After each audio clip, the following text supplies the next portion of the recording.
وأي ختام ديربي الإثارة والأحلام، ديربي العاصمة، القمة الكروية التي تجمع لنا بهذه الليلة وهذه الأمسية القيثارة والصقور، أحلام الجماهير الحاضرة بملعب الشاب ومدرجات الشاب الدولي. فمن هنا ومن يقف بمدرجات الشاب الدولي، وهنا من يقول أخضر قلبنا من الزغر بالعشق تحلى اخباره، وهنا من يقول للصقور ومدرجات الصقور ما غيرناه الدم ازرق بختام الجوله الثامنه من منافسات الدوري العراقي الممتاز بديربي العاصمه. بالفعل بهذا اللقاء يجتمع الصقور بالقيثاره بمباراتنا لهذا اليوم، المتصدرين نعم الباحثين عن المركز الاول كتيبة المدرب مؤمن سليمان المدرب المصري. نعم حتى الان ولن يخسر اي مباراة، تعادل بمباراة واحدة، وايضا الصقور تعادل بمباراة واحدة، لكن من سيخسر بهذه المباراة ومن سينتصر؟ دعونا نعرف ونبتدأ بتشكيلة نادي الشرطة القيثارة. بالحراسة احمد باسل، اما خط الدفاع المؤلف من سعد ناطق، نياز محمد، احمد زيرو ومصطفى معا، وخط الوسط المؤلف من عبد المجيد بوبكر، عبد الرزاق قاسم، محمد قاسم، فهد اليوسف، وعلاء عبد الزهرة، محمود المواس. هي تشكيلة مؤمن سليمان، بسم الله وعلى بركة الله. الاخضر بهذا الموسم وحتى الان نتائج طيبة ايجابية لهذا المدرب بهذا الموسم، وهو يلعب بالجولة الثامنة من منافسات الدوري العراقي الممتاز. سلامات يا محمود، سلامة اللاعب اولا، سلامات لكل اللاعبين. هناك لاعب سقط على ارضية الملعب والكرة ملعوبة، وحكم المباراة يطلب استمرارية لعب، لكن تعود الكرة بوسط الملعب. ما زلنا نترقب، عادت كرة من صفاء هادي وعودة من جديد، الكرة لحسين جبار من حسين جبار، وتتخلص من جديد من صفاء هادي لعلاء عبد الزهرة، يلعب هذه الكرة اسرع اسرع اسرع اسرع بهذه الكرة. فهد خطير خطير، فهد محمد قاسم خطرة، هذه كرة خطرة للشرطة، خطرة لا لا لا لا ضاعت. نعم ساحقة خطيرة للقيثارة، للقيثارة خطرة بهذه اللحظات. القيثارة اخطر، حاول ان يخترق دفاعات القوة الجوية، لكن الكرة مبعدة وتتخلص، وبالاخر تغادر ارضية الملعب. كرة تغادر ارضية الملعب.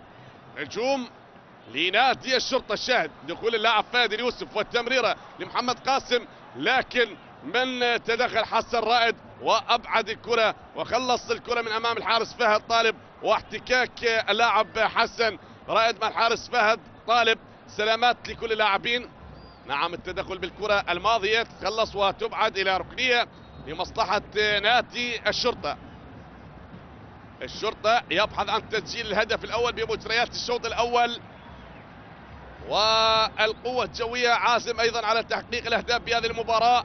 علي عبود، من عبود لمنتظر عبد الامير، اخطر قوة بهذه اللحظات، يريد ان يصل لمنطقة الجزاء بالنسبة لملعب القيثارة. العرضية والراسية تعود من جديد من علاء عباس لمنتظر عبد الامير، المحاولة ما زالت والمهارة، لكن تتخلص وما زالت باقدام المدافع عبد المجيد، وايدو موسيس لمنتظر عبد الامير، خطر الكرة والابعاد حاضر من سعد ناطق، عادت يا ناطق لتعود لحسان حداد بهذه اللحظات.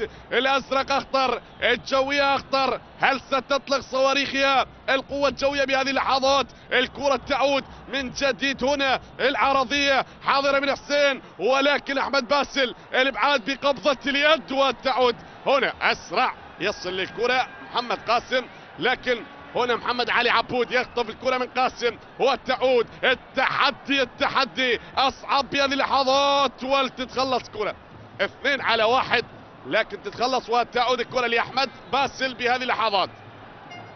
عادت الكرة والتعادل حتى الان مستمر. تدخل بالكرة الماضية محمد علي عبود وايضا محمد قاسم، صراع ما بين 2 من اللاعبين المميزين، وفهد طالب. نعم احبتي نلعب بالدقيقة 33 من احداث الشوط الاول، وما زلنا ننتظر ونترقب.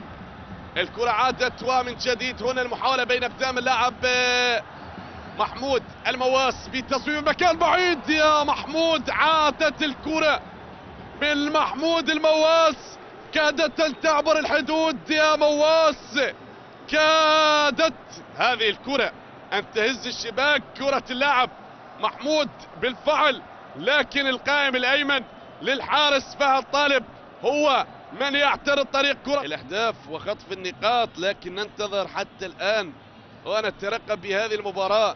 يا ترى ما سيحدث بمباراتنا لهذا اليوم؟ ترقب الكرة والإبعاد، حاضر تتخلص جول، لكن خطرة والإبعاد من جديد. يلوم المساعد ويحدث حكم المباراة. وهذه الكرة الماضية كانت خطرة وكاد على عبد الزرع. هل جماهير القوة الجوية أم جماهير الشرطة حتى الآن؟ والتعادل. وهذه كرة خطرة لمنتظر عبد الأمير، تصل منطقة جزاء، عرضية حاضرة، خطرة، كرة جول، لا تتخلص وعادت من المدافع سعد ناطق. والعرضية بالفعل في الكرة الماضية من اللاعب منتظر عبد الأمير، لكن يطلق صافرته الصافرة اليدوية بهذه اللحظات وبهذه الدقائق المتبقية الأنفاس لنهاية الشوط الأول. وما زلنا نترقب حتى الآن والتعادل بالنتيجة البيضاء. يا ترى هل سنذهب بالفعل؟ حكم المباراة معلن عن نهاية الشوط الأول بالتعادل سلبا دون أهداف أحبت لنا عودة باستراحة قصيرة. وهنا بانتظار صافرة البداية بأحداث الشوط الثاني. يا ترى ما هي الخطة التي رسمها المدرب أحمد خلف؟ وما هي خطة المدرب مؤمن سليمان لمجريات الشوط الثاني؟ كرة تحت أقدام اللاعب حسين جبار، لكن عبد المجيد بوبكر خلص هذه الكرة، والإعاقة حاضرة ليعيق طريق اللاعب حسين جبار. لا لا لا لا لا لا, لا يا عبد المجيد لا. فكرة القدم تهذيبا للنفوس ليست فقط إحرازا للكؤوس. تعلمنا من الأجيال التي سبقتنا بأن الرياضة حب وطاعة واحترام. إن كان لديك حبا لكرة القدم فلا بد أن يكون لديك احتراما لخصمك وطاعة لجماهيرك. لا يا عبد المجيد لا، لا يا عبد المجيد، فهذه أمور غير مقبولة بمثل هكذا مباراة. فالملايين يترقبون مباراتنا لهذا اليوم. وغضب حكم المباراة، شاهد التدخل بالكرة الماضية، ولكن الشجار مع لاعب حسين جبار تدخل. لا لا لا, لا. هذه الأمور غير مرضية يا شباب. لا نريد هكذا أمور تحدث بمثل هكذا مباراة بالفعل مصيرية، مباراة تاريخية. والمواجهة رقم 81. وهنا تشتعل مدرجات الشعب الدولي. نعم، هل تكون للقيثارة هذه المباراة أو تكون للصقور؟ فدعونا ننتظر. هل ستحلق الصقور عالية بملعب الشعب الدولي؟ نعم، البالونات الزرقاء الحاضرة. وهذا وعلي يازو 0-0-0-0. حاول بهذه الكرة من 0 والتعود لعبد المجيد بوبكر، لكن تتخلص في وسط الملعب لمحمد علي عبود يلعب هذه الكرة من عبود. هل تستمر الكرة حسين جبار؟ طالت الكرة حسين جبار وصافرة حكم المباراة وفيها بطاقة صفراء. نعم، ما هو قرار حكم المباراة؟ لا، خلاص كانت المطالبة بركلة جزاء من اللاعب حسين جبار، لكن قرار حكم المباراة يقول خارج منطقة الجزاء، وبالآخر بطاقة صفراء على اللاعب مصطفى محمد. نعم هنا معا جماهير القوة الجوية وجماهير القيثارة معا بملعب الشعب الدولي. يحتضن المواجهة رقم 74 لديربي العاصمة، القوة الجوية أمام الشرطة. هذا الملعب الذي يحتضن المواجهة رقم 74 حتى هذا اليوم. شاهد التدخل بالكرة الماضية والضرب من الخلف من اللاعب مصطفى محمد معا.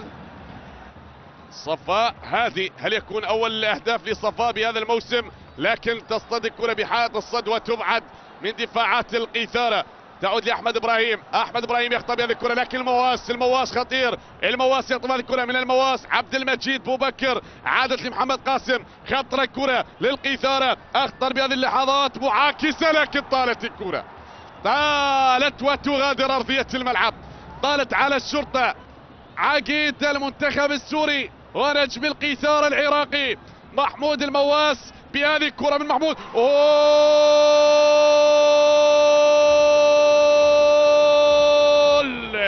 المواس، نعم محمود المواس. يا ناس، دقة ومهارة واحساس محمود هذا المواس باللعب تشهد للناس ناو العقيدة على الكاس والدور كان لا يريده. نعم أول الأهداف بكورة لا تصد لا ترد من محمود المواس الهداف للدور العراقي الممتاز. المواس يضع الكرة بإحساس. موسم 1974 فلاح حسن، وهذه الكرة تعود من جديد. هنا المحاولة لعبد المجيد بوبكر، عبد المجيد والمحاولة ما زالت مستمرة. هنا لمحمود المواس لاعب خطير يبحث عن هدف ثاني من جديد، لكن المساعد يطلب استمرارية لعب، يقول انهض يا محمود انهض يا محمود. ومحمود ما زال ساقط على أرضية الملعب والكرة ما زالت بأقدام لاعبين القوة الجوية. منتظر عبد الأمير بروح رياضية، خلص الكرة وتبعد لخارج أرضية الملعب. سلامات يا محمود، سلامات لمحمود المواس. على ما اعتقد يشير لحكة لمدرب الفريق، يقول خلاص لا استطيع ان اكمل احداث المباراة، يعاني من الاصابة. دخل بالكرة الماضية، السلامات لمحمود صاحب الهدف الوحيد. التدخل من اللاعب حسن رائد، يتدخل مع اللاعب محمود المواس بالكرة الماضية. السلامات لمحمود، سلامات لكل اللاعبين. محمود يعاني من الاصابة، هل يترك ارضية الملعب؟ بالفعل يطلب في شباك القوة الجوية، وأيضا انتهت المباراة يومها بالنتيجة 4-1. ترك أرضية الملعب بسبب الإصابة. الصحة والسلامة لمحمود المواس، يعاني من الإصابة. السلامة للاعب محمود المواس.